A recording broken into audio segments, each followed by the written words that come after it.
Bismillahirrahmanirrahim. Assalamualaikum warahmatullahi wabarakatuh.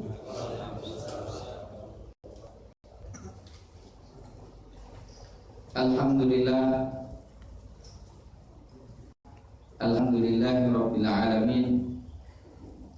Nahmaduhu wa nasta'inuhu wa nastaghfiruh wa natubu ilaihi wa na'tasimu bihi wa nataji ilaihi wa na'udzu bihi min syururi anfusina wa sayyiati a'malina. Fa innahu man yahdihillahu fahuwal muhtadi wa man yudlil falan tajida lahu waliyyan mursyida.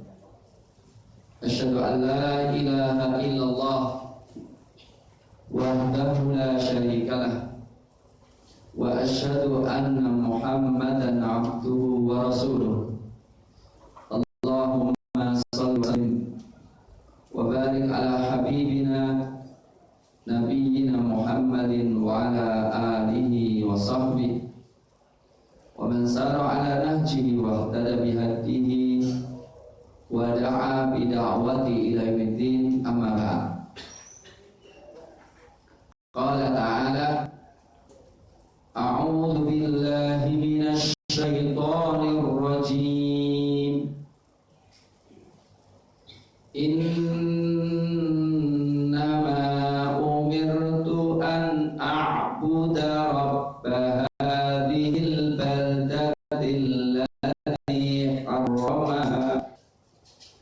alladhi harramaha wa lahu kullu syai' wa umirtu an akuna minal muslimin wa an atluwal Qur'an faman ihtada fa innama yahtadi li nafsihi wa man dhalla faqul innama ana minal munzirin wa qulil hamdulillah sayuriikum ayatihi fata'rifunaha wa ma rabbuka bighafilin amma ta'malun. Innama tiada lain, umirtu aku diperintah, an a'buda untuk menyembah, Rabb hadhil baldah, pemelihara, pemilik negeri ini, alladzi yang harramaha, dia mengharamkannya, walahu kullu syai', walahu dan miliknya lah kullu syai', segala sesuatu. Wa umirtu dan aku diperintahkan an akuna minal muslimin, supaya saya menjadi termasuk orang-orang yang menyerahkan diri. Wa an atluwal Qur'an, dan aku diperintahkan untuk tilawatil Qur'an. Faman ihtada, maka siapa yang mendapatkan petunjuk, fa innama, maka tiada lain, yahtadi, dia mendapatkan petunjuk atau mengambil petunjuk, li nafsihi, untuk dirinya. Wa man dhalla, dan siapa yang tersesat, faqul, maka katakanlah wahai Rasul, innama, tiada lain, ana, saya, minal mundirin, termasuk orang-orang yang memberikan peringatan. Wa qulil hamdulillah, dan katakanlah segala puji hanya milik Allah. Sayurikum, dia akan memperlihatkan kepada kalian ayatihi, ayat-ayatnya. Fata'rifunaha, maka kalian akan mengetahuinya. Wa ma rabbuka, dan tidaklah Rabbmu, bighafilin lalai amma ta'malun, dari apa yang kalian kerjakan. Shadaqallahul azim wa shadaqa rasul karim wa nahnu ala dzalika minasyahidin. Ma'asyiral muslimin, hafizakumullah. Ini kesimpulan daripada surat An-Naml, surat semut. Namanya surat semut, tapi di dalamnya bicara tentang Raja Nabi Sulaiman.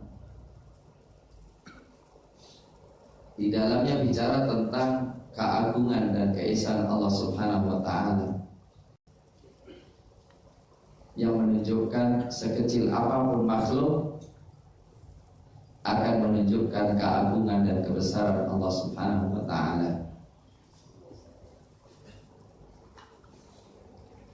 Innama umirtu,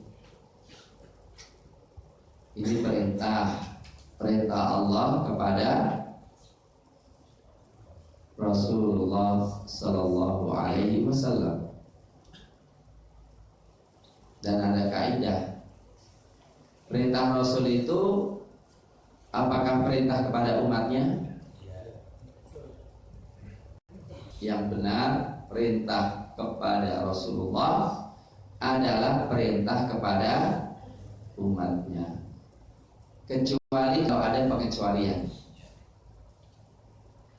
Tapi selama itu tasyri', selama itu dakwah, perintah Rasul adalah perintah kepada kita semuanya.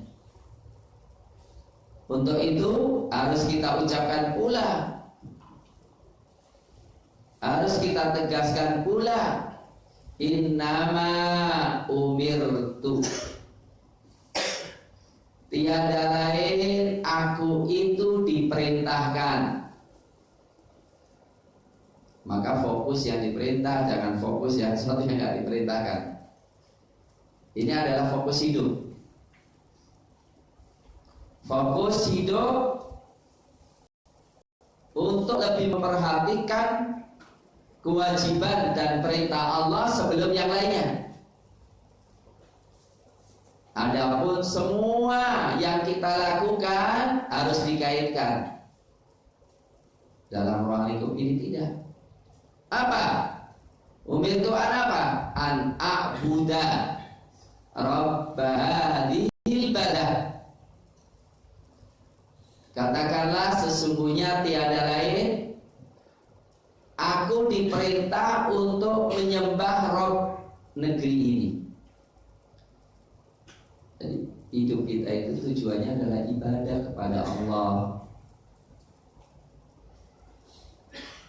Udah lama Ustadz itu, bukan masalah lama, tidak lama.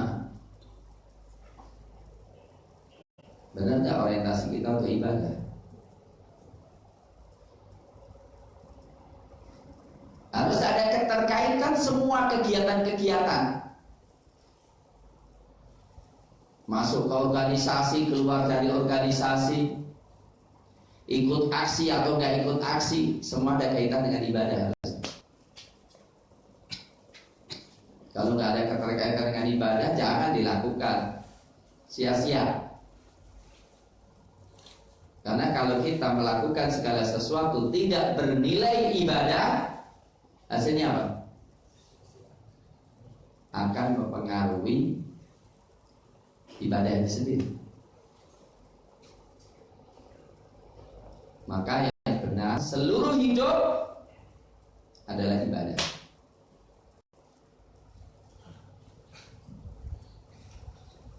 Nah, tapi kan ada gini, ada ibadah mahdoh, ada ibadah baru mahdoh gitu. Ini ibadah bukan, ini kan bukan ibadah. Politik kan bukan ibadah kan? Oh, politik kok nggak ibadah? Politik juga ibadah. Makan minum ibadah nggak? Ibadah juga. Tapi sering kita bilang, ini kan bukan ibadah.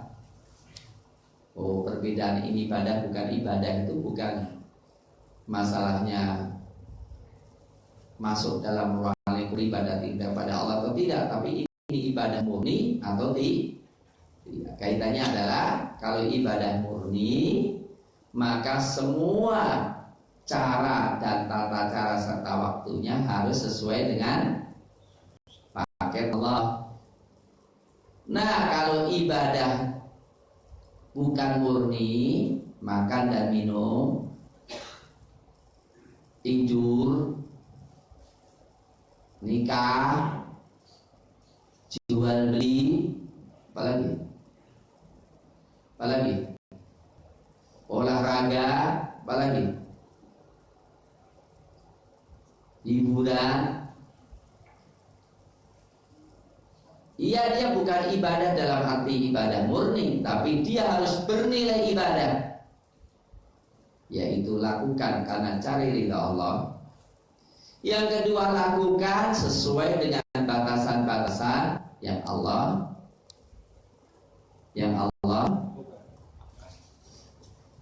tentukan.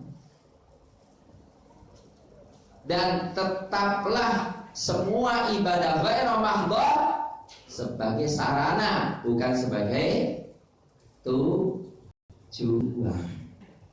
Kalau sholat tujuan itu, kita memang disuruh untuk rukuk dan sujud kepada Allah. Ya ayyuhalladzina amanu ruk'u wasjudu rabbakum. Dia tujuan. Maka harus sukses itu sujud dan rukuk kepada Allah. Tasbih, berkomitmen dengan hukum Allah. Tapi kalau makan dan minum sarana, maka nggak usah makan minum kalau nggak diperlukan. Dan jangan makan dan minum kalau mengganggu ibadah. Tapi kalau nggak dilakukan, ibadahnya terganggu, lakukan. Seperti apa? Lapar banget, datang makanan. Setelah itu komat, mana yang didahulukan? Makan dulu, supaya apa? Sholatnya tidak terganggu. Itu kalau udah kenyang dan ada makanan, mana yang didahulukan? Sholat dulu, jangan makan. Karena kalau sholat pun tidak akan terganggu dengan makanan. Jadi ini penting. Innama umirtu an a'buda rabba hadhil baldah, tujuan kita. Maka yang ibadah-ibadah mahdhah itu didahulukan dan tidak boleh terganggu. Yang lainnya menyesuaikan. Salat, zikir, kritikan bagi saya pribadi ya. Baca Quran tujuan atau sarana? Dia tujuan dan sarana dia. Karena nggak ada tugas apa kecuali baca Quran udah ibadah dia. Ini ada satu kritik bagi kita ya. Sesuatu yang sifatnya ibadah mahdhah jadi tujuan. Kalaupun dia sarana plus tujuan. Kalau makan sarana atau tujuan? Dia sarana, nggak boleh dijadikan apa? Tujuan. Untuk bidang konsekuensi daripada bagian ini apa? Konsekuensi dari pembagian ini apa? Kalau tujuan atau ibadah mahdhah tidak boleh terganggu sama sekali dengan alasan apapun. Mohon maaf, kritik kita semuanya. Zikir tujuan atau sarana? Zikrullah sarana atau tujuan? Hah? Tujuan. Gak boleh terganggu yang lainnya. Mohon maaf kadang-kadang karena sibuk sehingga pikirnya lewatkan. Benar? Salah itu berarti kan? Benar adanya begitu, realitanya begitu, tapi salah. Salah atau benar? Salah harus kita rubah. Iya kan? Udah kita harus melakukan perubahan lah malam ini ya. Minimal cara pandang harus kita luruskan dulu ya. Baca Quran, tujuan atau sarana? Tujuan dia. Kalau sarana, tapi dia mepet sarana dan tujuan menyatu jadi satu. Buktinya apa? Wa anatul Quran. Maka baca Quran tidak boleh diganggu. Harus ada program khusus baca Quran, program zikir, program sholat. Ya, yang mulainya itu harus ada apa? Programnya. Nah, kalau ibadahnya ibadah ghairu mahdhah, bukan ibadah murni, sarana, fleksibel banget. Bisa kita lakukan, bisa tidak makan, bisa tidak makan ya? Bisa aja suatu saat nggak makan sekali. Olahraga, tujuan atau sarana? Sarana. Ya kalau memang diperlukan harus, kalau bisa juga kayak saya gitu. Tapi kadang-kadang nggak perlu. Suatu saat mungkin nggak perlu. Hiburan. Pokoknya hiburan apa? Ya tamasya lah, jalan-jalan. Kalau nggak perlu ya nggak usah, ya nggak usah dipaksakan. Ini. Nah, ma'asyiral muslimin hafizahumullah, harus fokus ya hidup kita. Menegakkan syariat, tujuan. Mengatur keluarga dengan hukum Islam, itu sarana dan tujuan yang harus kita lakukan. Kalau kawin boleh kawin atau enggak kawin terserah ya. Tapi kalau sudah kawin, atur dengan syariat Islam, fokus.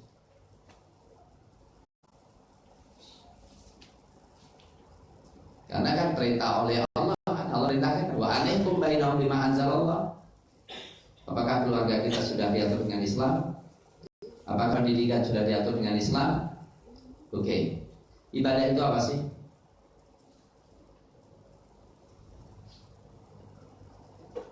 Ibadah itu daripada abdun.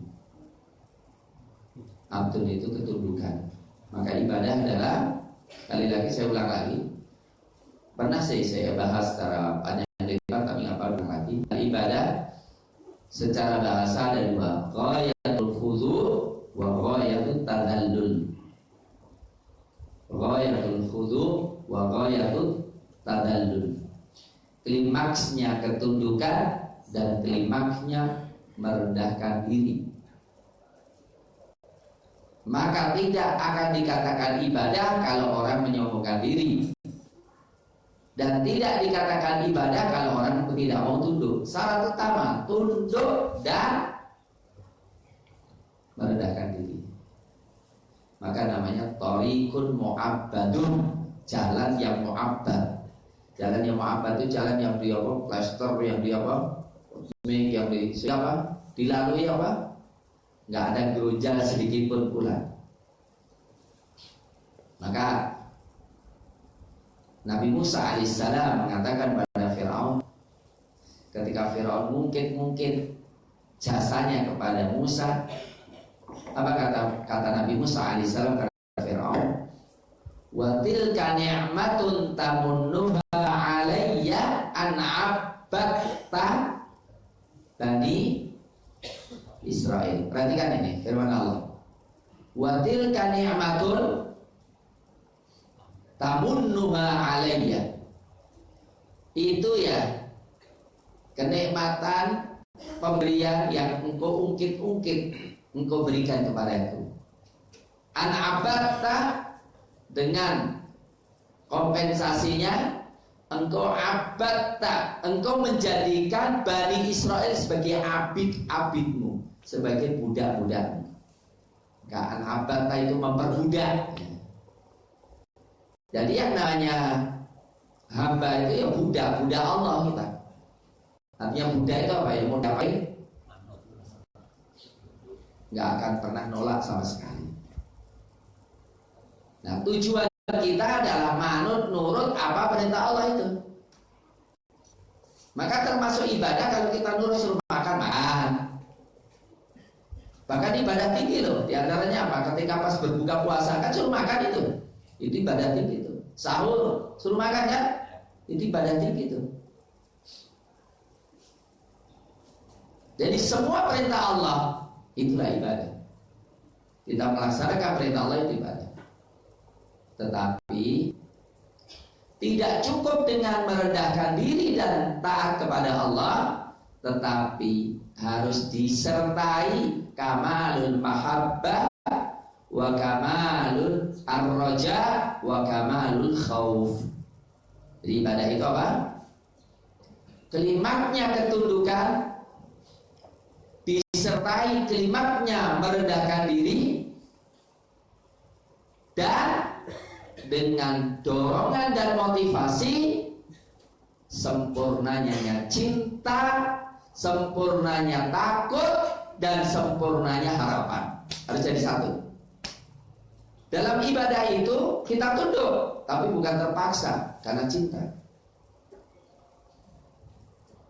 Ibadah itu kita lakukan karena kita ada harapan tinggi kepada Allah, dan kita lakukan karena takut kepada Allah.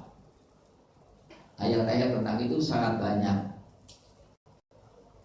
Innahum kanu yusari'una fil khairat wa yad'una raghaban wa rahaban. Perhatikan. Innahum kanu yusari'una fil khairat.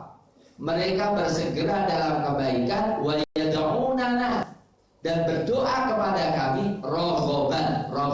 Raghab itu apa?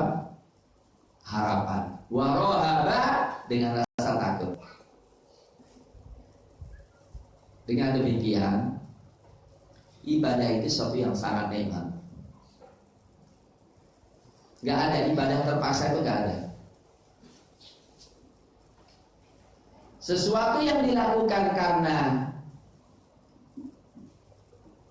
mencintai dan menyenangi jadi nikmat. Ibu-ibu punya bayi, udah nunggu lama lagi dapat bayi. Ketika bayinya nangis malam hari, bangun dengan penuh kesel atau bahagia? Nyemboin, nyusuin, dengan senang atau ini? Senang.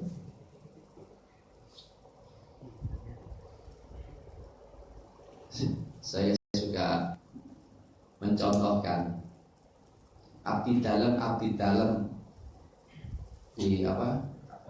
Keraton. Itu dari sisi gaji berapa? Belas rona apa nih Pak? Tapi yang melakukan senang banget gak? Kenapa? Karena cinta. Tapi berikutnya karena apa? Mistik. Entah takut atau apa? Ada harapan. Kalau ngabdi sama raja ini jamin surga dunia akhirat gitu ya. Walaupun dunia nggak pernah didapatkan gitu. Nah untuk itu ketundukan itu kadang-kadang apa? Di luar logika manusia. Kalau kita lihat ketundukan orang Iran, ngeri sekali tuh. Setorannya kepada imamnya itu dahsyat, besar banget. Dan yang dilakukan apa namanya, ngotori mukanya dengan apa, lumpur, dengan kotoran ya. Dan hari-hari ini kita menyaksikan sesuatu yang dari Khomeini, Ali Khomeini itu dicaci maki oleh mereka. Ini sedang demo besar-besaran di mana? Di Iran, besar-besaran sekali. Karena apa? Dorongan itu sudah apa? Dari ketaatan menjadi pemberontakan. Itu karena apa? Nah, saya katakan sholat ibadah, tapi apakah kalau kita lakukan bernilai ibadah? Maka perhatikan nih, definisi ibadah satu, yaitu tadi apa saya katakan, klimaknya ketundukan dan merendahkan diri disertai kesempurnaan cinta, harapan dan takut. Ini kan sikap. Sikap apa yang dikatakan sebagai ibadah? Yaitu sikap ketundukan dan merendahkan diri serta cita rasa cinta, harapan dan rasa takut. Tapi ada yang kedua, perbuatan apa yang kita anggap sebagai ibadah? Nah, Syekhul Islam Ibnu Taimiyah, kalau tadi adalah definisinya Ibnu Katsir, ada pun definisi Syekhul Islam Ibnu Taimiyah yang namanya ibadah adalah lafzun jami'un atau ismun jami'un lima yuhibbullahu wa yardah. Nama yang memadukan semua apa saja yang dicintai dan diridhai oleh Allah, baik ucapan maupun perbuatan, zahir maupun batin. Pokoknya semua yang dicintai oleh Allah. Maka kemudian ditanya, ini cintai oleh Allah tidak? Ngaji cintai oleh Allah tidak? Kita ibadah ini. Birrul walidain, menolong sama muslim, membela ulama, itu ibadah semuanya. Jihad ibadah, dakwah ibadah. Cuma setelah kita punya dua definisi ini, mari kemudian kita mengevaluasi semua yang kita lakukan setiap hari. Fokus besar kita tiap hari, ibadah atau tidak? Ambil contoh, kita ngaji setiap Senin 1 jam. Apakah bernilai ibadah? Mestinya perbuatan ibadah kan? Ibadah kan ngaji loh, bukan ibadah. Tetapi yang kita lakukan dinilai ibadah atau tidak? Pasti ibadah? Belum tentu. Dorongan ngajinya apa? Karena cinta Allah, karena tunduk pada Allah, atau memata-matai ustaz?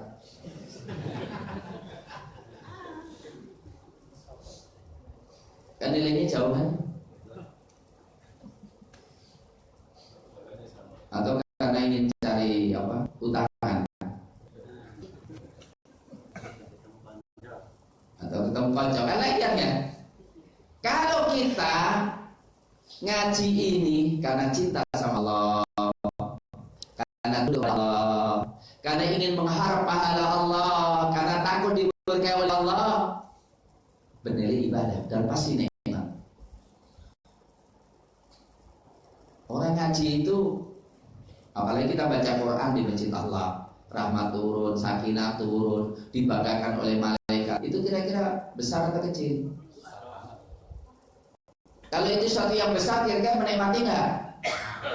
Kalau menikmati, kira-kira kalau nggak masuk nyesel atau biasa-biasa saja?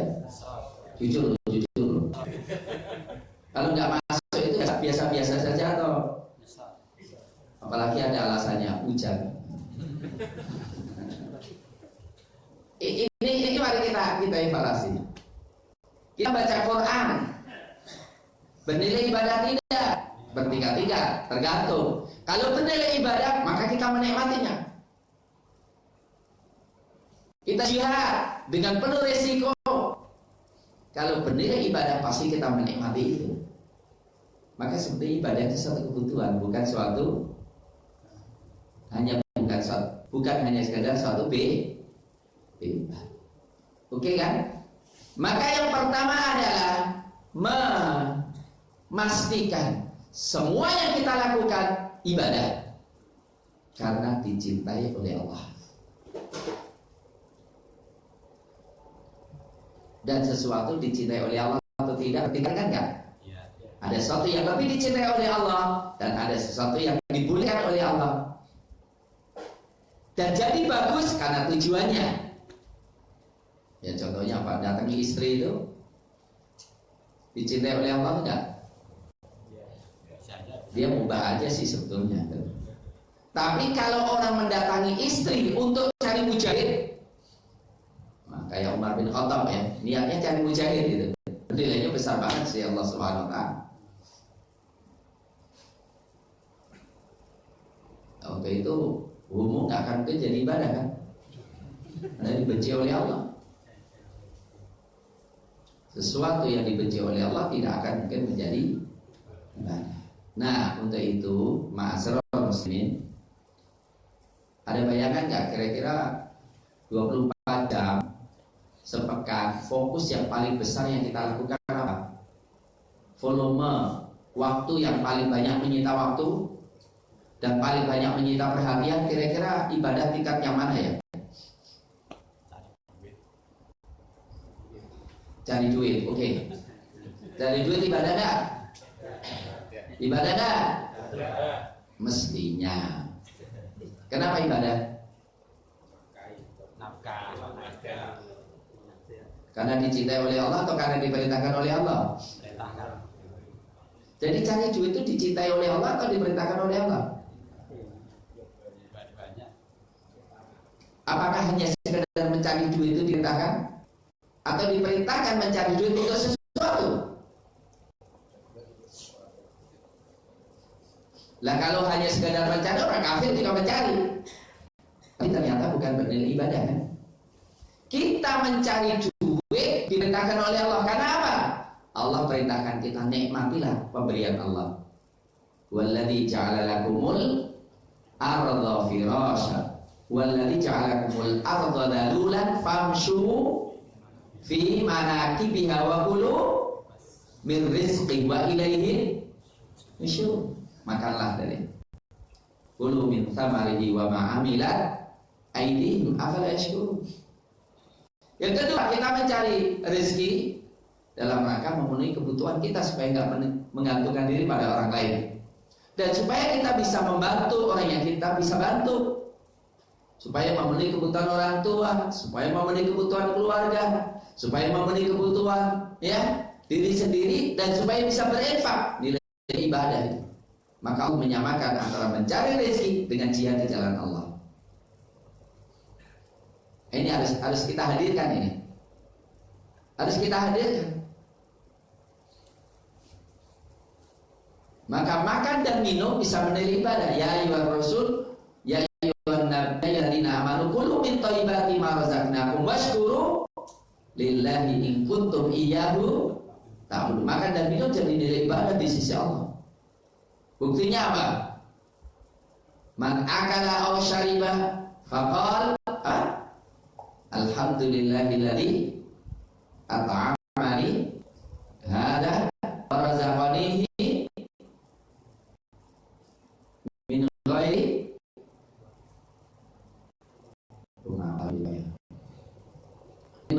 haulin minni wala quwwatin ghufira lahu ma taqaddama min dhanbihi. Ya Allah, Rasul ngiming-ngiming enggak kepengen.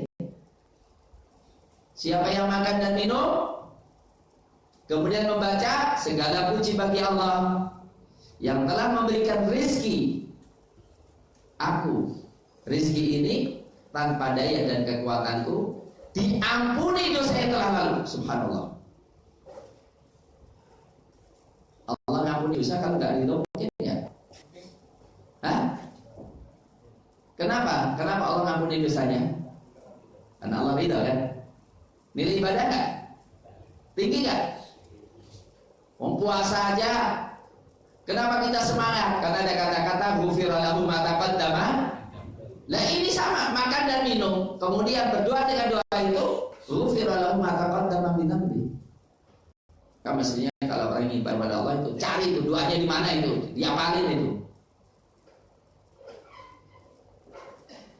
Jadi kalau merindukan yang memenuhi dosa oleh Allah, tinggal minum aja kan, minum dan nikmat, baca alhamdulillahilladzi at'amani hadza wa razaqanihi min ghairi haulin minni wala quwwatin Alhamdulillah desa yang telah dibantu oleh Allah. Biasa. Oke. Ma'asyiral muslimin. Jadi kita harus menentukan semuanya itu halal atau diperintahkan oleh Allah. Halal atau diperintahkan oleh Allah. Kenapa halal? Karena Allah suka kalau kita mengambil halal, ya benar kan? Ya, Allah suka kalau kita mengambil nikmat Allah. Allah sangat suka. Karena Rasul mengatakan apa? Innallaha yuhibbu 'abdan. Innallaha yuhibbu ayyara atau ayyura atharu ni'matihi 'ala 'abdi. Jadi ada orang datang kepada Rasulullah,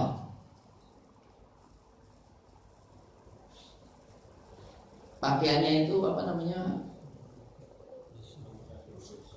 agak kusut, ada ini. Kemudian apa nggak ada pakaian yang lainnya gitu kan? Kemudian setelah itu dikatakan innallaha yuhibbu ayyu'atharu nikmati 'ala 'abdi. Allah itu sangat suka kalau nikmatnya itu tampak dalam diri seseorang. Jadi kalau memang pakai baju copang capek memelas, padahal dia bisa pakai baju yang bagus, pakai baju yang bagus. Dalam rangka apa? Izhar nikmatillah. Kalau ada makanan yang enak dan bergizi,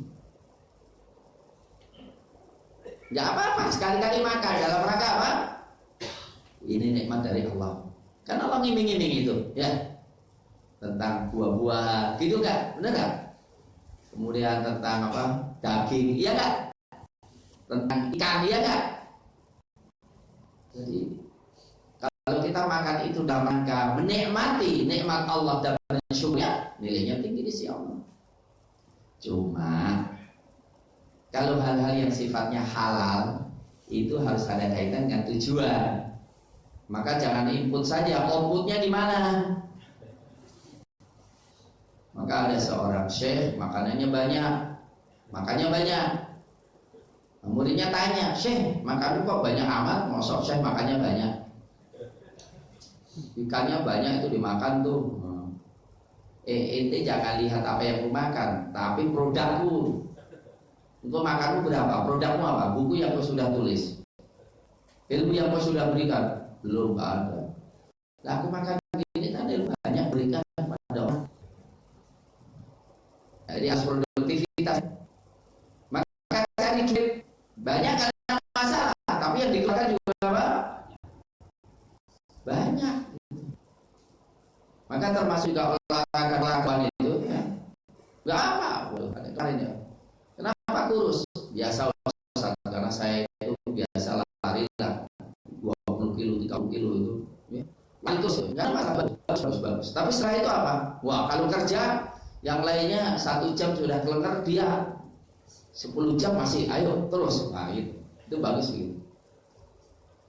Kemudian membuktikan kehalalan dan prosedur yang sesuai yang Allah tentukan. Namanya politik. Nah, ya. Politik itu untuk ibadah atau untuk apa itu? Politik harus untuk ibadah.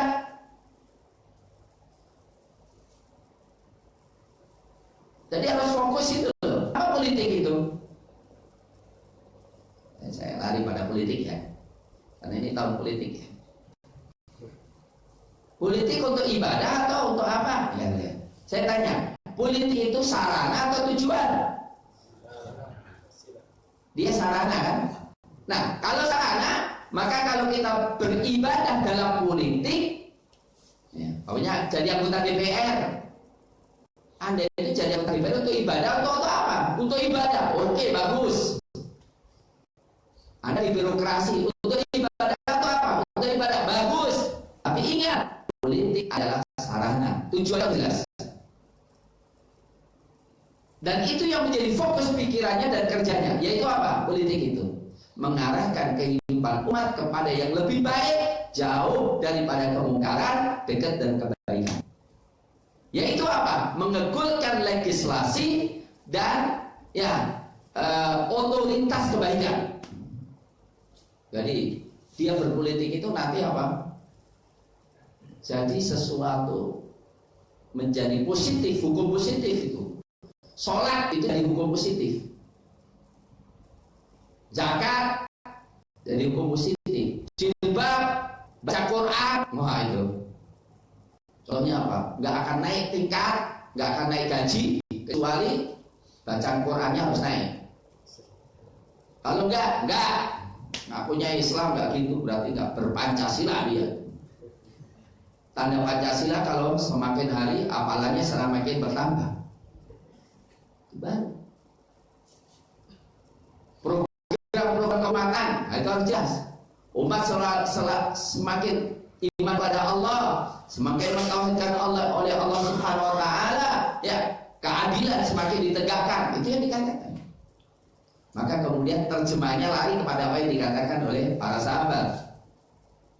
Para sahabat mengatakan, kami berperang, kami berpolitik dalam rangka satu, menegakkan tauhid. Yang dua, menegakkan keadilan.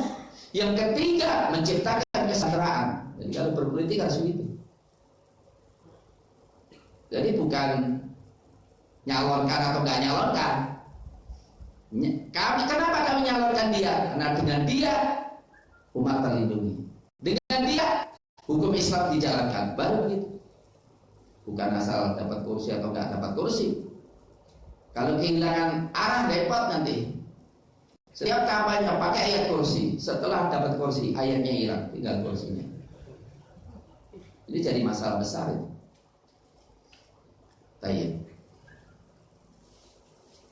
Dalam semuanya ma'asyiral muslimin.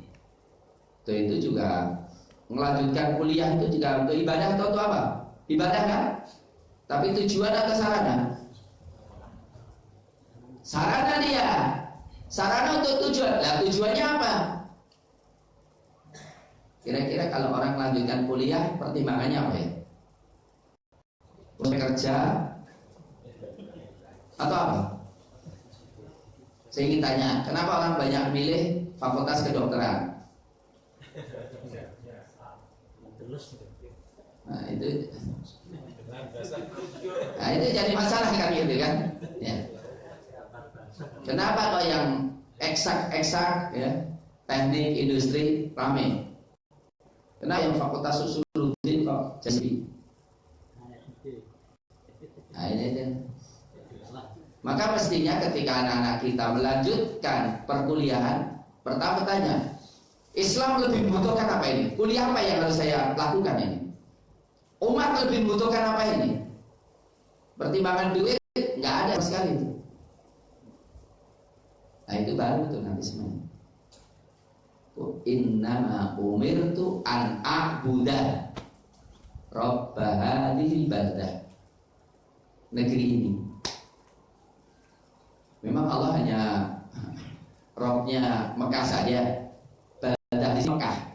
Jadi aku diperintahkan menyembah, memelihara Mekah ini.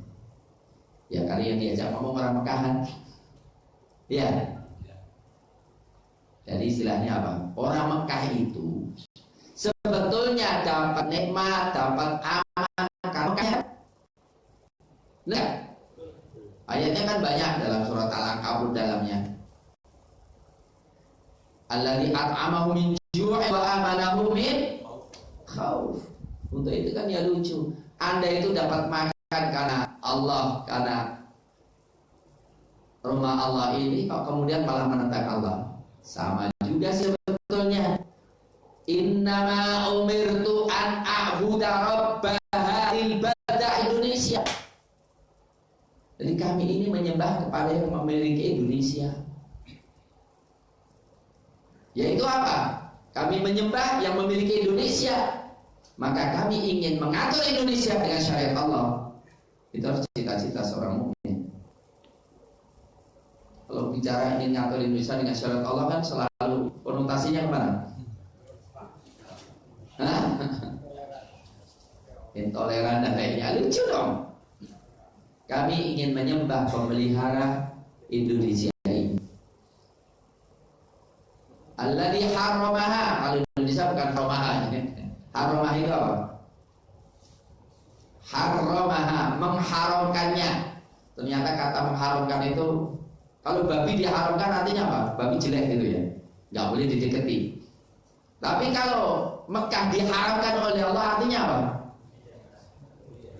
Sangat dimuliakan. Maka istri dikatakan harim karena apa? Daerah terlarang kan? Yang boleh dekati hanya, yang lainnya nggak boleh. Nah, dikatakan haram di sini karena apa? Allah telah memuliakan Makkah al-Mukarramah sebagai negeri yang diharamkan oleh Allah, sangat dimuliakan oleh Allah, sehingga barang hilangnya tidak boleh ditemu kecuali bagi orang yang akan memperkenalkan pada orang lain. Ya, binatang buruannya tidak boleh diganggu. Dan ternyata yang mengharamkan Mekah adalah Allah. Allazi harramaha walahu kullu syai', dan milik Allah lah segala sesuatu. Ma'asyiral muslimin, ini bagus. Fokuslah terhadap apa yang kau diciptakan untuknya, dan jangan pikir yang lainnya. Maka insya Allah yang ngasih rezeki Anda yang memiliki segala sesuatu. Walahu kullu syai'. Allah memiliki segala sesuatu. Isyarat apa? Masalah rezeki nggak usah dipikirkan. Masalah rezeki nggak usah dipikirkan. Yang penting ibadah. Kok gimana Pak Ustaz? Apa nggak boleh cari rezeki? Kita cari rezeki itu karena perintah Allah. Walaupun hasil rezekinya belum tentu didapat dari cara yang kita lakukan, benar nggak? Ya nggak? Contohnya,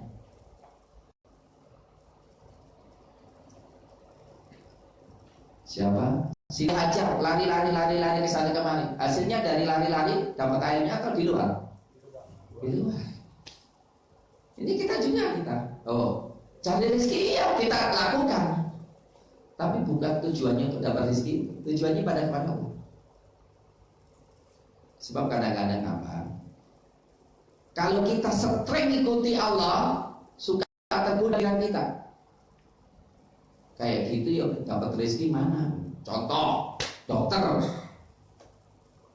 Dan dokter spesialis biayanya besar, dibully lagi sama seniornya.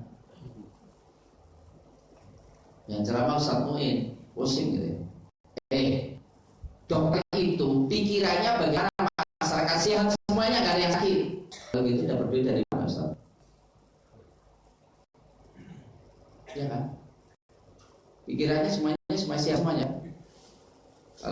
Kalau masyarakat itu cukup dengan generik, jangan dikasih paten. Antara paten dan generik kadang-kadang 10 kali lipat harganya, benar nggak? Kadang-kadang, atau banyaknya gitu. Kedua, kalau nggak perlu dioperasi ya jangan dioperasi. Kalau nggak perlu opnam ya jangan diopnam. Kira-kira kalau kayak begitu tuh, yang namanya rumah sakit, dokter itu namanya uqudul id'an. Uqudul id'an itu suatu akad di mana pihak yang lain lemah. Maka halalnya akad itu kalau si yang kuat memikirkan maslahat yang lemah. Ketika ngomong ini pikirannya apa? Ustaz, kalau gitu gimana kita bisa sejahtera? Benar nggak? Tukang tambal ban itu pikirannya supaya bannya sering bocor atau supaya nggak ada yang bocor banyak? Supaya tidak ada yang bocor banyak. Dan duitnya dari mana Ustaz? Inilah tawakal. Sama Ustaz itu. Ustaz kalau ngajar jangan pikirkan duitnya. Ngajar aja jangan pikirkan duit. Rezekinya dari mana? Kau mikir biar Allah aja mikir. Untuk ini juga masalah. Benar nggak? Ini penting. Maka walahu kullu syai'. Ini penting, ikhwan. Mari katakan wa ma khalaqtul jinna wal insa illa ma uridu minhum mir rizq wa ma uridu ayyut'imun innallaha razzaq dzul quwwatil matin. Allah kasih rezeki yang memiliki kekuatan. Jadi totalitas ibadah ya Pak. Yakinlah semua yang kita nilai diridhoi oleh Allah sesuai dengan aturan Allah. Rezeki jangan pikir nanti Allah kasih.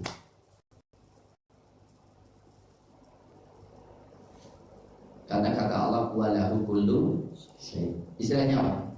Jangan takut, Allah yang memiliki segala sesuatu kok. Wa umirtu an akuna minal muslimin, dan aku diperintahkan untuk menjadi orang Islam. Mohon maaf, Islam ini Islam minimalis atau Islam sempurna? Islam di sini tidak disebut iman, maka di dalamnya ada imannya, gitu loh. Kata Islam, kata iman, kalau disebut satu saja, maka yang lainnya masuk. Tapi kalau dua-duanya disebut, maka semuanya memiliki makna yang berbeda dengan satu yang lain. Karena Islam di sini hanya Islam, maka Muslim di sini adalah ketundukan, keimanan, merendahkan diri kepada Allah Subhanahu wa Ta'ala. Jadi kita diperintahkan untuk menjadi seorang Muslim sejati yang tunduk dan patuh dan pasrah kepada Allah. Maka yang perlu kita pikirkan, tunduk itu biasanya kaitan dengan apa? Kapan ketundukan itu tampak? Kapan orang itu? Jadi gini, maksud saya, Anda ingin tahu orang itu loyalitas kepada Anda atau tidak? Ukurannya gimana? Kalau dibenturkan dengan perintah maupun larangan, dan dibenturkan dengan aturan. Pamannya gini, kita ingin tahu orang ini memprioritaskan kita atau ada orang lain, totalitas kita orang lain. Kita bikin kegiatan, dia kerja tempat kita.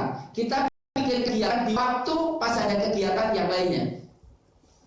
Dia ikut siapa dia? Atau pusing, galau.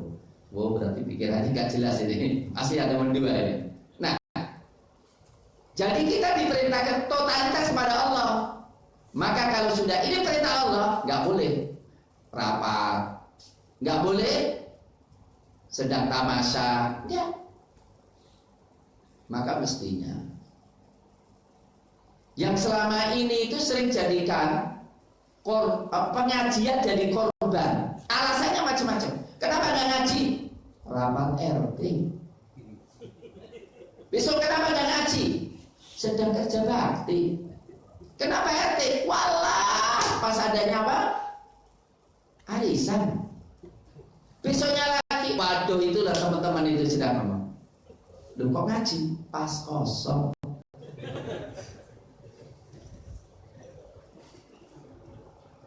Kira-kira terjadi nggak? Loh kenapa nggak rapat? Ngaji dong. Waktu ngaji saya. Loh kenapa kemarin itu pertemuan dengan teman nggak mau datang? Waktu ngaji saya. Nah, kira-kira begitu nggak? Ya kita lihat terlebih ya.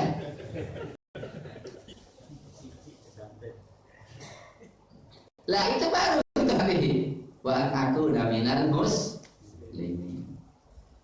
Nah, rincian ini itu harus ada buku manualnya yang harus kita lihat terus.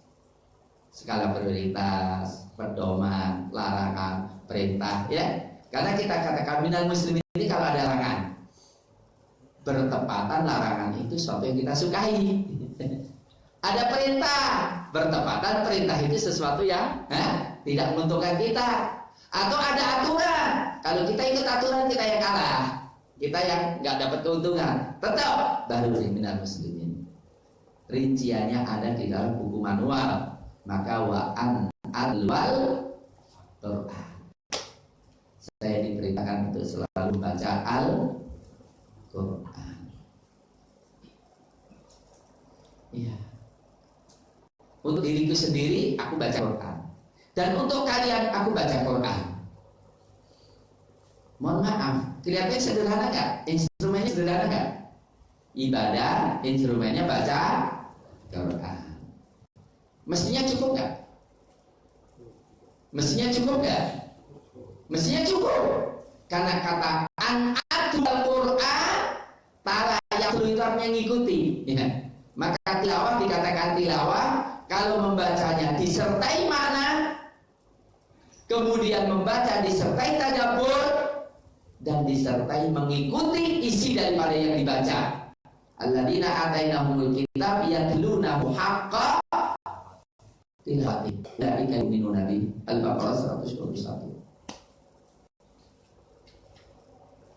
Sebetulnya ya instrumennya sederhana, tapi sebetulnya efektif. Cuma efektif tidak efektif kembali kepada ketekatan masing-masing, iradah masing-masing, kesungguhan masing-masing.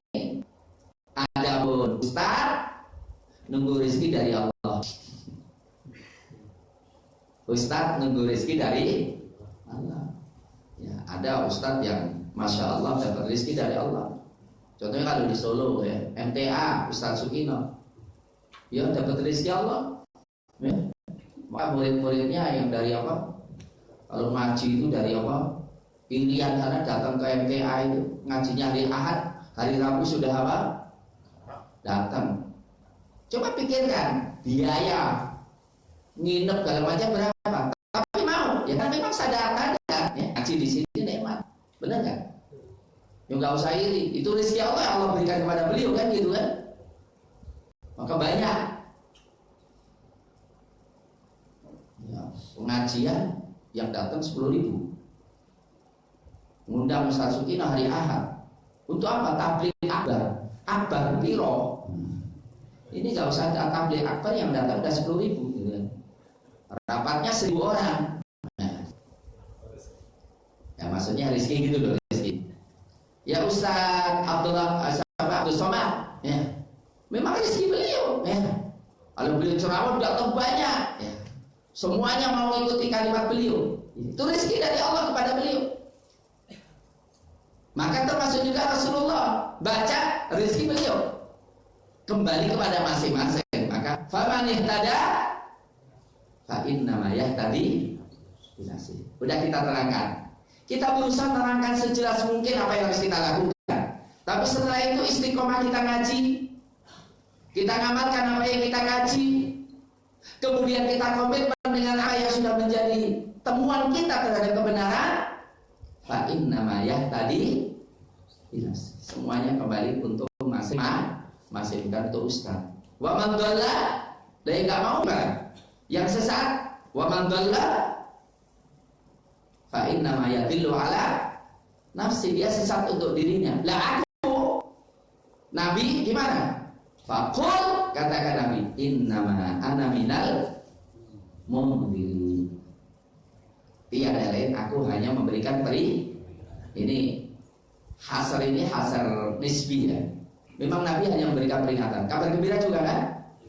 Maksudnya urusan kapan Anda disiksa bukan urusanku.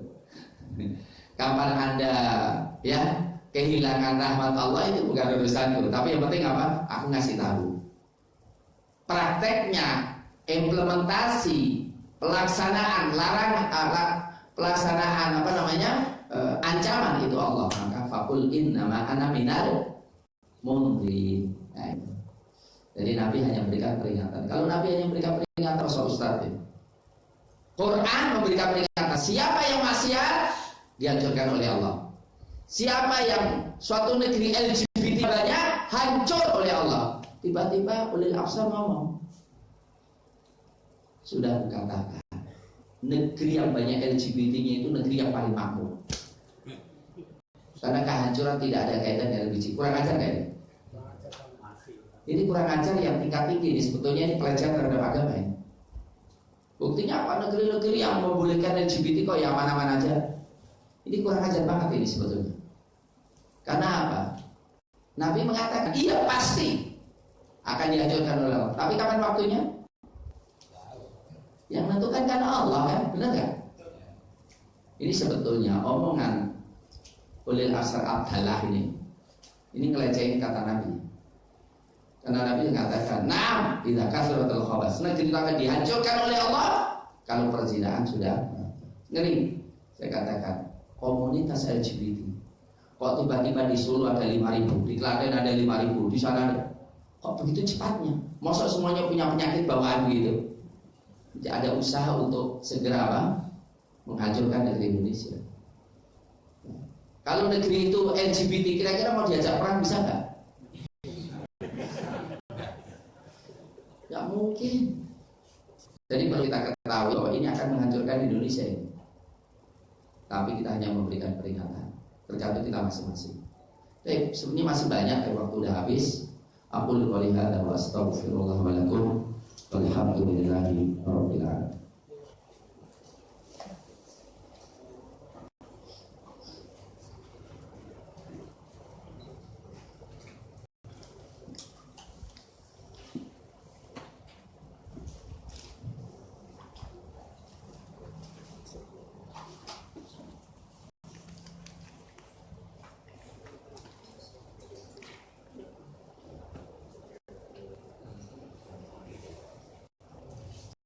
Bolehkah kita sholat baca Al-Fatihah pada kalimat ihdinas siratal mustaqim, kita membayangkan berbagai masalah yang kita alami untuk diberi petunjuk supaya dapat solusi dari Allah. Pada diketahui di dalam tafsir bahwa makna ayat itu adalah minta petunjuk di jalan lurus Islam. Ihdinas siratal mustaqim, jalan Islam, dan termasuk juga bagaimana kita bisa mengatur seluruh kehidupan dengan aturan Islam. Maka sebenarnya kalau kita bayangkan berbagai problem yang kita masih bingung bagaimana Islamnya, suatu yang bagus, nggak ada masalah ya. Karena bayangan itu adalah untuk lebih khusyuk kepada, untuk lebih menyelami makna sebuah doa. Tidak ada masalah. Istri itu cinta, kepada istri itu cinta, kepada anak bayi itu cinta, kepada Allah itu takut. Lalu kok kita disuruh cinta kepada Allah itu bagaimana? Dan caranya Ustaz? Loh. Ada nggak perintah atau dasar cinta kepada Allah? Ada nggak? Ada nggak? Dalilnya apa? Qul in kuntum tuhibbunallaha fattabi. Kalau kau mencintai Allah, ikutilah aku kan? Wa minan nasi may yattakhidhu min dunillahi andadan yuhibbunahu walladzina amanu asyaddu hubban. Orang yang beriman itu lebih mencintai Allah.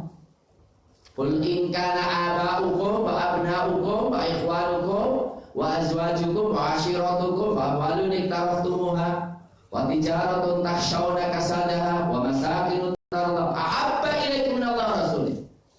Anda lebih mencintai dunia daripada Allah Rasulnya, kan ada kan? Ya. Cinta kepada Allah gimana? Ya cinta kepada Allah. Tetapkan cinta kita kepada Allah. Bagaimana kita mendahulukan kehendak Allah di antara kehendak makhluk, kan itu kan? Bagaimana kita ingin selalu dekat dengan Allah? Bagaimana kita ingin takut Allah? Itu cinta kepada Allah Subhanahu wa taala. Bisa dipahami ya? Nanti sebab cinta itu kan banyak kan? Semua sebab cinta dari manusia dari Allah ada, bahkan lebih, benar kan? Orang mencintai orang karena dikasih kan? Kalau kita pikir pemberian Allah lebih banyak kan? Lebih banyak. Baik. Mohon dijelaskan batasan untuk aurat perempuan, karena akhir-akhir ini para muslimah kena tren model dengan baju yang panjangnya hanya antara siku dengan pergelangan tangan. Padahal sepanjang yang saya tahu, aurat perempuan itu kan sampai dengan pergelangan tangan. Baru model dijual di toko-toko muslimah hanya sampai tengah-tengah antara siku dan pergelangan. Lama-lama akan muncul pemahaman di bawah sadar adalah bawah tangan bukan aurat. Saya katakan, ya, para ulama mengatakan wala yubdina zinatahunna illa ma dhahara minha. Janganlah wanita menampilkan kecantikannya, perhiasannya kecuali yang biasa satu. Apa yang biasa baju luar. Berarti semuanya aurat itu. Yang paling ringan yang biasa tambah itu apa? Muka dan pergelangan. Itu paling ringan ya. Jadi yang muka dan pergelangan. Jadi muka dan pergelangan tangan itu adalah aurat, apa namanya? Batasnya. Ya. Bahkan ada yang banyak mengatakan harus ditutup, tapi saya katakan enggak. Artinya di luar itu harus ditutup. Maka kalau sampai ada namanya ini modis, kemudian dikatakan syariat, itu namanya bid'ah. Jadi ada bid'ah dalam masalah pakaian, meyakini pakaian modis sebagai syariah, padahal itu berlawanan dengan syariah. Tolong diterangkan bahwa tidak ada majelis di dalam majelis, karena tidak sedikit yang susah-susah datang ke kajian, tapi sepanjang ustaz ceramah malah asik buka HP, baca Facebook, Play dan lainnya.